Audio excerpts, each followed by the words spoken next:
Recording is rolling. It is Friday, October 7th, closing off this week. So if you guys remember our last couple of days, you've been working on this lab. We pieced together this formula to find centripetal force as a function of this mass, this radial side, and this linear speed. Okay. Notice I say linear speed because if you see a question like this, here's what we're about to do today. I'm about to play a video demo for you guys in case you need to visualize this a little bit more.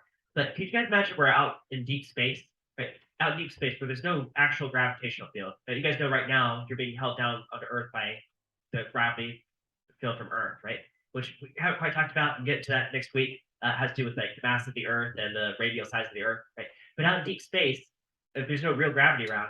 But do you think if you had a giant ring, like a giant cylinder, and everybody was walking around the inside and gave things a spin, right? It's like spinning. Can you guys see it spinning? Okay. Yeah, go ahead. Okay, good. That you might feel some kind of like artificial gravity. No, it wouldn't be real gravity, like masses gravitationally attracting. But you could create like an artificial gravity, right? And here's the question: is like, how fast would you have to spin this thing? How fast would you have to spin this? Okay. So that these people walk around the edge feel like you're in Earth gravity. That's what 9.8 meters per second squared is, right? It's like Earth gravity. All right, so like flip the screen over. So in case you guys need to see a better visual of this, let's go back a few weeks ago to something that you guys have already seen. You guys remember the centrifuge right here? You guys remember this? All right. Now let's think about the mechanics of this because last couple of days you guys have been doing a rotational motion type lab. So I bet you guys have some better insight as to what's going on here. Now, this is for, in this case, NASA astronauts, but fighter pilots have a very similar centrifuge. You can be sitting inside this box. And as this thing is spinning, see if it's at rest, you just feel like, okay, so I'm just like you guys are sitting at rest in this room. But if it's spinning, you feel like there's an extra force. Now, if you're sitting inside that box, which way does it feel like the force is pushing you? To the outer edge. Yeah, towards the outside, it would feel like. Right. Now, that you could call a centrifugal force. That's what I'm right. Now, I'll almost never use that term in this class because that force is only an apparent force if you're inside the rotating frame of reference. But here's the thing. From the camera's point of view, see, the camera's not moving, right? The camera is in an inertial frame of reference. So the camera has a little bit different perspective. The camera says, well, hang on a minute. If the walls of this box suddenly disappeared, imagine this thing is in motion. I know I paused it. If they suddenly disappeared, wouldn't the person on the inside like fly off tangent to the motion, right? According to Newton's first law of motion, law of inertia. So isn't the back wall of this box actually pulling them into a circle? The same as your guys' lab last couple of days, there was a tension in the string that was keeping the top Play-Doh canister moving in a circle, right? You guys hear that? Right. So there is no force pushing anybody towards the outside. There's only a centripetal force pulling everybody in. Is that true? Right. So the force that's allowing you to move on a curved path is a centripetal force, and centripetal force always points to the center of the circle. Again, if you're along for the ride, if you're blindfolded, you think there's a force throwing you out, centrifugal. But from the camera's point of view, which is, the camera is in an inertial frame of reference, there is no such thing as a centrifugal force. There's only a centripetal force pulling everyone in a circle. Okay, let's go. Why if couldn't, like, if that was spinning fast enough, couldn't a scientist, like a person, stand up on the wall? Like, then but if the wall's the only force pointing right inward, if the wall's the only force, then why is he, if the wall and the centripetal force are the only forces in there, why would you be able to stand on the wall instead of the inside wall where it would theoretically be pulling you in to the centripetal? Let's take a look at this, right? Okay. So let's say you got here's like a door of a path, right? Let's say we've got like a box right here. Right, it's on the spring, it's like rotating around. Like going around this way. Okay. Here's this person that no, this is an aerial view. We're looking up from above. So I see the top of this person's head right here, right? And you're right, they would be like smashed against the outer wall. Right, as they go around. Now, if you made this box disappear when they want to like fly off this way, according to its first law of motion, right? But the back wall is keeping them on this curved path. And so the only way to deviate from the path that they want to go according to its first law of motion is it's pulling them in, it's pushing them in, right? Now they feel like the equal and opposite force of like pushing back against the wall, but really the wall is pulling them into a circle, right? So the centripetal force is always this way. I'll call it F sub C, centripetal force, right? That can be a free body diagram from above. They're Right? not being pulled. So that force of the tangent thing, so the whole tangent line force thing is stronger than the centripetal force? Okay, so this vector here is actually not a force vector, it's a velocity vector. Right? Okay. So it's just But It's the a phase velocity. velocity that causes them to be stuck against the wall is stronger than the centripetal force? all right, so there's three forces on this guy. There's this weight that's straight down into the page. There's the normal force on the chair that's or from the chair that's pushing them up. Now I didn't draw those because that's into and out of the page. Okay? But horizontally, there's only one force on this guy. Right? And that's the force from the back wall pushing him in. And that's well, it's really a normal force from the wall pushing him in, but it's what's providing the centripetal force. Right? And the centripetal force is always pointed to the center of the circle. Right? Oh, wait, so the box is the thing that's being pulled in, not the guy in the box. Yeah, the box and the guy are Oh, I all got confused. Okay, that Yeah. that actually makes a lot of sense. All right. I didn't really understand the whole centrifuge. Yeah. There you go. Yeah, so yeah, it takes a while to think about, but yeah, if you're along for the ride, you think you're being thrown out, but from an inertial frame of reference, you're actually always being pulled into a circle. Okay. Let's go back inside that box. Right, you guys remember this? You guys saw this, right? You see that G counter up there? You guys are sitting in one earth gravity, right? That's one way to quantify, say like an acceleration, because free fall gravity is an acceleration type, right? So now they're starting to spin this guy. Remember, they take him up to like 9 Gs. And he feels really heavy. He thinks he's being pressed backwards, but really the box is pulling him, like pushing him like towards the camera, right? So that Jeez, is this guy okay? well, he blacked out. I did show this to you guys, right? No. No, you guys haven't seen this? Right.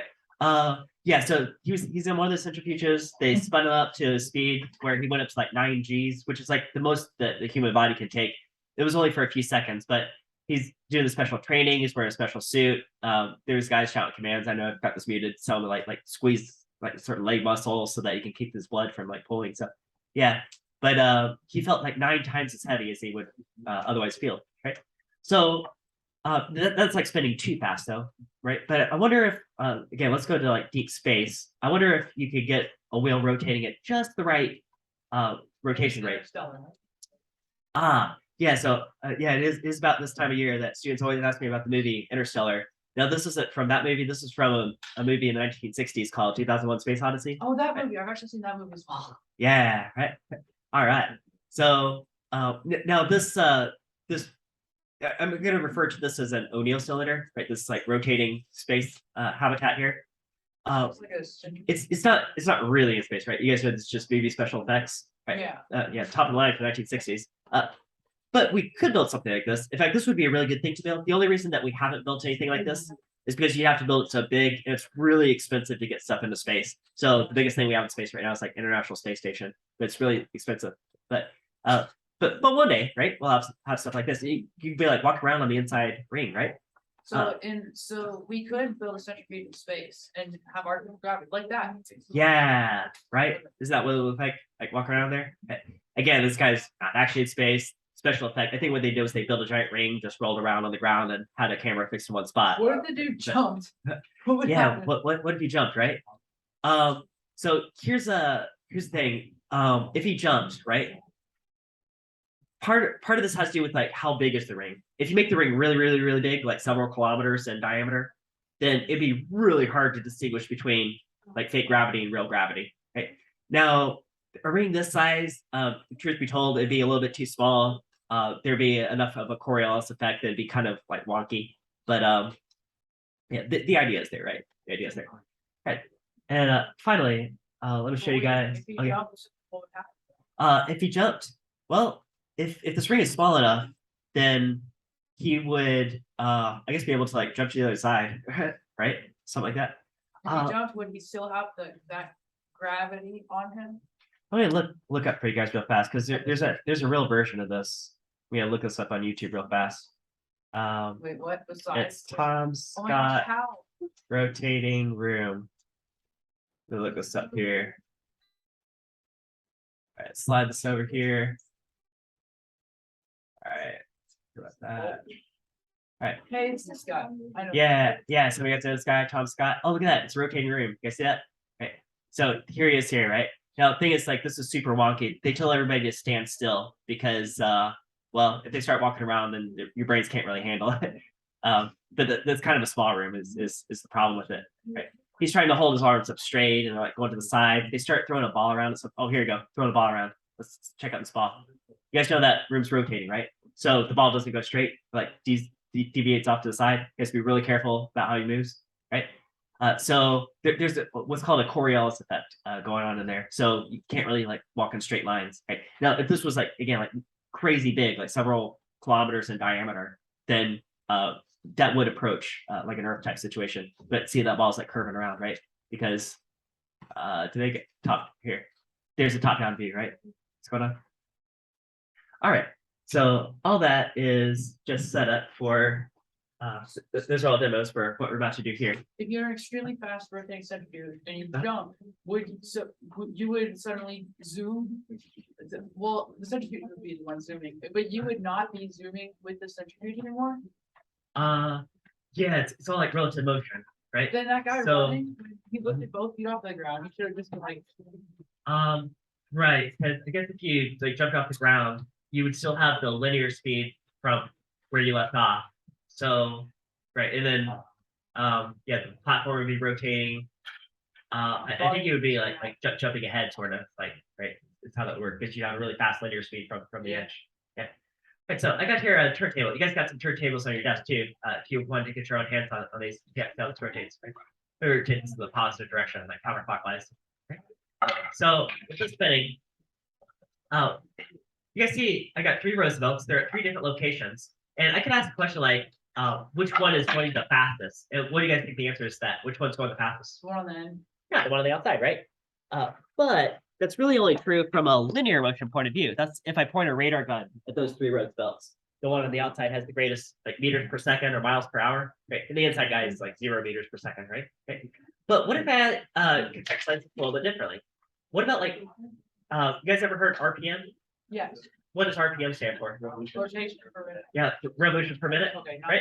Right. Yeah. It's the idea of like how fast is something rotating. Do you guys see that all 3 of these Roosevelts make the exact same number of revolutions in the exact same time period? That's Roosevelt? Yeah, that's Which Roosevelt. Huh? Which Roosevelt? Franklin, that's Oh FDR. my gosh, FDR. It's a great, I like FDR.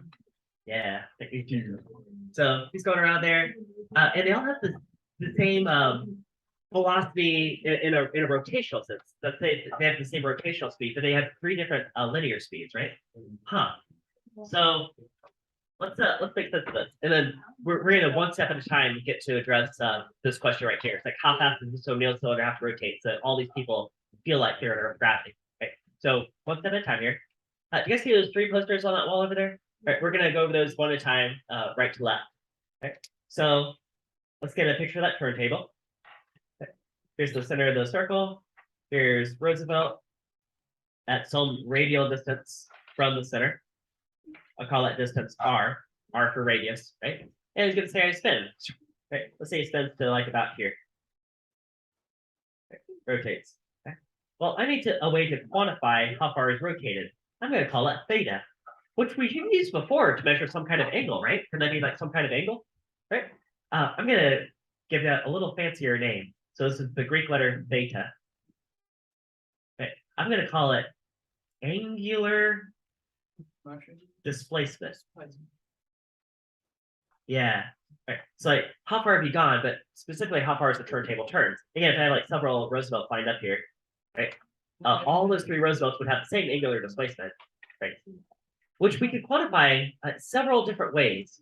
Guys, what's one way you could quantify how much you turn? Angle. Yeah, degrees, right? Degrees. What's another way? Radians. And what? Yeah. Revolutions. Yeah. So it turns out that one revolution is equivalent to 360 degrees. You guys could have told me that, right? Is also equivalent to how many radians? 2 pi. 2 pi. 2 pi radians. I'll say rad for radian, right? Right. Those are all ways to quantify this. Okay? Now, in this class, what do you think the best way is to quantify? Which one of these is like the best? RPM? Yeah, radians. Right? Wait, why radians? I thought we were using degrees. Yeah, we have used degrees a lot. Now, here's the thing about like degrees versus radians. 360 degrees is kind of like an Earth-based, like human-made way to quantify angles, which has a lot of cultural context behind it. But it's kind of an arbitrary number. Radians, you can feed this number into you can feed it into formulas, and this naturally fits into the math. So if you're just like solving for like angles, by the time we answer this question at the end of class, by the end of class today, right? How fast is this thing rotating, right? We're going to plug in some numbers, and the answer that pops out, the unit is naturally going to come out to like radians per second is what it's going to be, right? Radians per second. So this naturally feeds into formulas. Right? Kind of analogous to if you plug temperatures into some equation, you have to use Kelvin because it's the only absolute temperature, right? It's sort of a similar idea, right? But so that's just how far something has turned. But you could also say, well, how fast is it rotating? And for that, I'm going to use the Greek letter omega. Omega, right? And that is going to represent angular velocity. You could also call that rotational velocity or rotational speed. Right? How fast is it going? Right? Could you guys measure that in RPM? Right? Revolutions per minute. Revolutions per minute is the same thing as RPM. Right? We're almost never going to use that in this class, but you'll see that all over the place outside this class, though. So at least can mention it. But in this class, we're going to use radians per second. Right? Radians per second for the unit to quantify this angular velocity. And so I got angular displacement, how far is something turned? I got angular velocity, how fast is the whole turntable rotating? Right? You guys see these are kinematic values, right? Kinematic values in a rotational context, displacement, velocity. Do you think there's an angular acceleration? Right? And I'm going to use the Greek letter alpha to represent that. Alpha. You guys have seen this character before, but now we're going to use it to represent angular acceleration.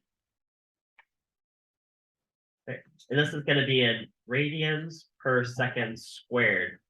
This could be, so we got radians per second squared. This could be like how fast are you speeding up spinning, or how fast are you slowing down spinning. So if you start from rest, you start speeding this up, but you could quantify that with this. Okay. Or suppose it was already spinning and you just let it go and friction slows it to stop. You could also quantify the rate that it's slowing to a stop with this right here. Okay, guys got that? Okay. All right, now there is I'm gonna leave this page, but we're gonna come back to this page. Okay, right. Let's put this aside for a moment. Right. And you guys remember kinematic motion? How far have you gone is equal to speed times time. Just basically speed times time, right? Right. Or if you're accelerating, it's 1/2 at squared. And if you start with a velocity and you're also accelerating, you just tag those two bits together. You guys remember that? Right. That's that green poster. It's now moved to the back of the room. That's that one. And then you guys remember how fast you're going? It's how fast you started plus acceleration times time. And then VF squared equals V naught squared plus 2AX. Right. Hey, that's the three amigos. You guys remember those? Right. Do you guys think that there are rotational equivalents, like analogs to each of those equations? Yeah. Yeah. So instead of how far in meters, we're gonna say how far have you turned in radians.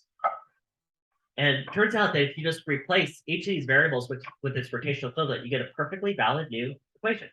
You know, omega times t, right? And then plus half alpha t squared. Yeah, t is still t, right? So that one stays the same. But all the other ones, okay. You write alpha like an X, right? Basically. Yeah, it's like a kind of like a curly A. Yeah, like an X that's connected. So yeah, we got omega final equals omega initial plus alpha times t, and then omega final squared equals omega initial squared plus 2 alpha theta. Okay, so now we have ways with kinematic motion, with kinematic equations, to describe rotational motion, right? Now, all three of these Roosevelts have the exact same rotational motion, right? But again, they have different linear motion. Like I asked you guys which one's moving the fastest. Now, if you're talking about angular velocity, they all have the same angular velocity. But you guys said, well, the outside guy has the fastest, and that's true in terms of linear velocity. Hey, I wonder if we could make a connection between how fast it's rotating and how fast it's moving, like in the linear sense. Do you guys think? You guys see this one out here versus this one here? So this guy's right at the center. This one's 7 centimeters out. Show you guys 7 centimeters out. This one's 14 centimeters out. You guys see that? The fact that this guy is twice as far out as this guy, right? Twice the radial distance. Do you think when I give this a spin, the outside one is moving twice as fast in the linear sense as the middle guy? Right? Huh. I think so. Or is it exponential? Yeah, it turns out it's a direct relationship between your distance from the center and how fast you're going. Right. Instead of come back to this page, right? Here's where we're about to do this. And so what we're about to do is we're going to bridge. We're about to make a bridge, a connection between angular motion and rotational motion and linear motion. Okay. In fact, you guys already know a formula that's going to kickstart this whole process. If I want to go all the way around the circle, I'll call some distance x. Notice I'm saying distance and not displacement. So from here to here, some distance x. You guys see that? Right. What if I go all the way around? What if x is like one revolution? Guys, one trip around the circle, what's that called? It starts with the C. Circumference. And what's the formula for circumference in terms of radius? It's 2 pi r. 2 pi r. You guys got it. 2 pi r, right? Right. Almost said Believe it or not, that right there, which you guys probably know for several years, is actually a specific example of a more general formula that's going to connect this theta to this x. Right? In general, x is equal to, well, okay, it has something to do with r, like how far you are away, right? But this 2 pi, where have you seen that before? Oh, do you think that 2 pi and that 2 pi is the same thing? yes. It is. So in general terms, it's just theta, like how far you turn. And if that theta happens to be one revolution, which is 2 pi radians, see where it's come together. I told you guys that radians is the best way to measure angles. This is why, because you can directly plug in rotational values in terms of radians. You can feed those into formulas. So you can't do that with degrees or revolutions even, but you can with radians. Right? So we have a nice formula right here. Hey, do you guys think that angular velocity and angular acceleration are going to follow? Omega, I messed up. V is equal to omega times r, and A is equal to alpha times r. You think this could work too? I think they could. Right. Now we have 3 new formulas right there. You have a way to translate back and forth between rotational motion and linear motion. So again, go back to back to this question of how fast is somebody moving, right? They all have the same angular velocity, but the further out you are, the faster you're going. And I said that if you're twice as far out from the center, you should be moving twice as fast in a linear sense. Oh, I can back that up with this formula right here. Look, all those Roosevelts have the same angular velocity. That's the same omega. But if you're twice as far out, say if you double that r, so you're going to also double the v. Right? And v is like in meters per second, miles per hour, meters per second. You guys got that? Okay, every good? Okay. All right. So now we have a concept, angular velocity omega, that is going to be able to address this question, which has been on the when you guys walked into this room today. This was sitting on the projection, right? Okay. How? Yeah, like from Halo too, right? Okay, same idea. Okay, O'Neill cylinder. Okay. So how fast does this thing have to rotate? You guys were very, very careful observers. You guys see that omega right there? It's been there all along, hasn't it? Omega. That's going to answer this question. How fast is it rotating? Right. So we're getting closer, one step at a time. But you know what else we have to incorporate is your guys' lab from the last couple of days, because there's some kind of centripetal force, centripetal acceleration type motion going on here. So let's do that. Right. Last couple of days, you guys figured out that the tension of the string, which is equivalent to this weight, which is acting as the centripetal force, is equal to m times v squared divided by r. You guys remember that? Right. Last couple of days, put together a bunch of empirical data and got this. Centripetal force is equal to mv squared divided by radius of curvature. Okay. So everything up to last week, you guys know something is speeding up or slowing down in a linear sense. That's caused by a force. Forces cause accelerations. But only in the last couple of days have we talked about changing velocity as in changing direction. Like you can keep constant speed, but change direction, you're still changing your velocity. Okay. And that's a centripetal acceleration caused by centripetal force. That's what that subscript C is, right? Force centripetal force. Okay. Which is always provided by one of the classic forces. In this case, maybe a tip to the screen. In the case of an O'Neill cylinder, maybe a normal force from the wall or the floor from their perspective, right? But it's causing some kind of change in direction, right? Now, if you want to connect it to this question, do you guys think that all these individuals walking on the outside rim right here have different masses? I bet they probably do. That'd be weird if they were all the same mass. I bet they all have different centripetal forces, like normal forces from the wall holding them in. But do you think that they could all feel the same artificial gravity? Yeah. Ooh, I bet that's also true. How can we take this and adjust it a little bit to come up with centripetal acceleration? It's how do you go from force to acceleration? What's the second law of motion say? You just divide by? Yeah, divide by the mass. So if you take this expression and divide by the mass, doesn't that give you b squared over r? Is that true? And you know what? I was going to pause point to point something up kind of cool to you guys. Let me zoom in on this projection. You guys know this is a AP equation bank, right? I gave you guys this page a long time back.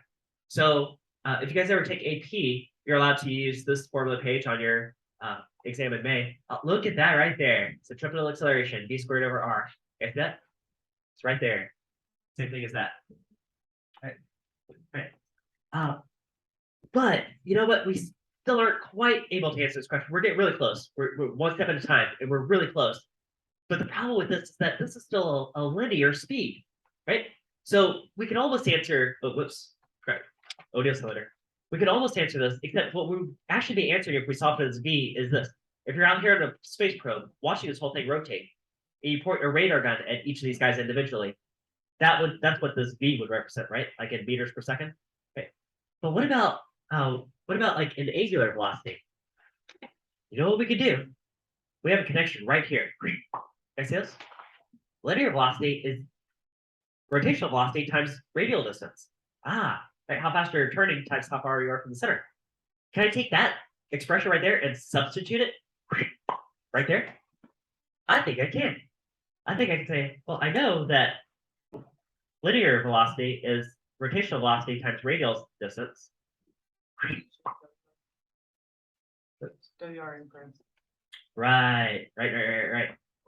So omega times r, that quantity being the square, right, and then so divide by r. I guess it's just w squared. Right. It just makes it w squared times r. Got it. Bam. Omega squared times r. Okay. Or if you like the force version of that, centripetal force, you could just put the m back in there, right? M omega squared times r, right? Which is also the answer to your lab question yesterday, except in terms of omega instead of v, right? Or this whole thing. Here's the answer to your lab yesterday, mv squared over r. But if you wanted a rotational context instead, like radians per second, this is also valid, isn't it, for your lab? Okay. But we're going to use this one right here because we care about the artificial gravity field. And the artificial gravity field isn't that going to take the place of this centripetal acceleration? Is that true? Right? Guys got that? So let's do that. We got centripetal acceleration on a rotating disk is omega squared times r. Okay. Does this number feed in right here? Here's your 9.8 meters per second squared. We're solving for omega because the question is how fast does it rotate? That's solving for omega. Don't forget it's being squared, right? And then I don't know if you guys can see in pink ink right here. So it says radius is 20 meters, 20 meter radius. That's going to feed in right there. 20 meters. Is that true? You guys see a couple of algebra steps to uncover omega? And you just divide by 20 and then take square root. There you go. Divide the 20 down.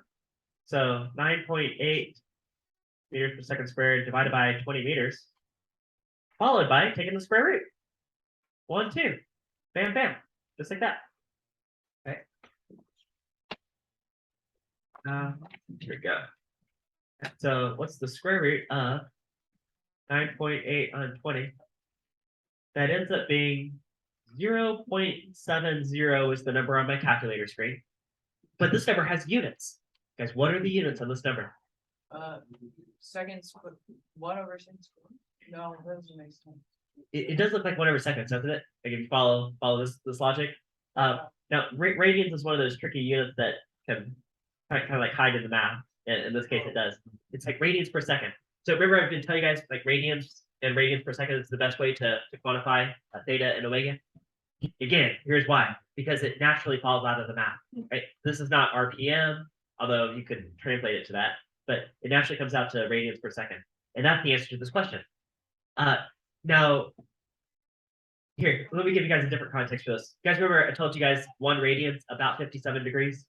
Let's take 57 degrees, multiply by 0.7. So just for context, this is approximately 40 degrees every second. Right? So just to show you this, right. Again, suppose you see this O'Neill cylinder, radius 20 meters, diameter 40 meters, but radius 20 meters from this axis of rotation. You see all these people walk around, you see this thing rotating. How fast do you want this to rotate so that all the people on the inside think that they're on Earth? You guys know 40 degrees is about this much, right? You guys been used to protractors this year? And that every single second. Every single second. Is that right there? Probably pretty close to 40 degrees per second, I think. I don't know if I'm getting it exactly, but pretty good estimate. If it was rotating that fast, that's exactly what you would want. Right? You guys get that? Of course, it's not a solid disk. It'd be like a ring, and everybody's walking around with a ring. Right? Is that true? Right. Oh, last calculation for today. I wondered how much time it takes for that to revolve around once, to rotate once. So, how much time for 1 revolution? Right. So, I'm going to solve this with dimensional analysis. You could use a different method, I guess, if you wanted to. But we're going to go 1 revolution. Is how many radians in 1 revolution? 2 pi. 2 pi radians, equivalent to 1 revolution. And we know in this case, there are, where's my answer? Was it 0.7 radians per second? Can I do like this? 0.7 radians every 1 second. Yeah, seconds is the only unit left on the board. It is 2 pi over 0.7. 8.98. I'll round that up to about 9 seconds. Right. So you would want that O'Neill cylinder to rotate once every 9 seconds. Right. Next week, we're gonna do universal gravitation. Right. So I need to tell you guys where your weight actually comes from in terms of the mass of the Earth and the radial size of the Earth. Right. So like real gravity. Right. And then we're going to take all that rotational stuff from the last few days, including today, combine it with universal gravitation, and make orbits. All right, so that is next week's adventure. Oh, perfect. Got like 10 seconds to the bell. All right, well, you guys have a great 3-day weekend, and I will see you guys on Tuesday.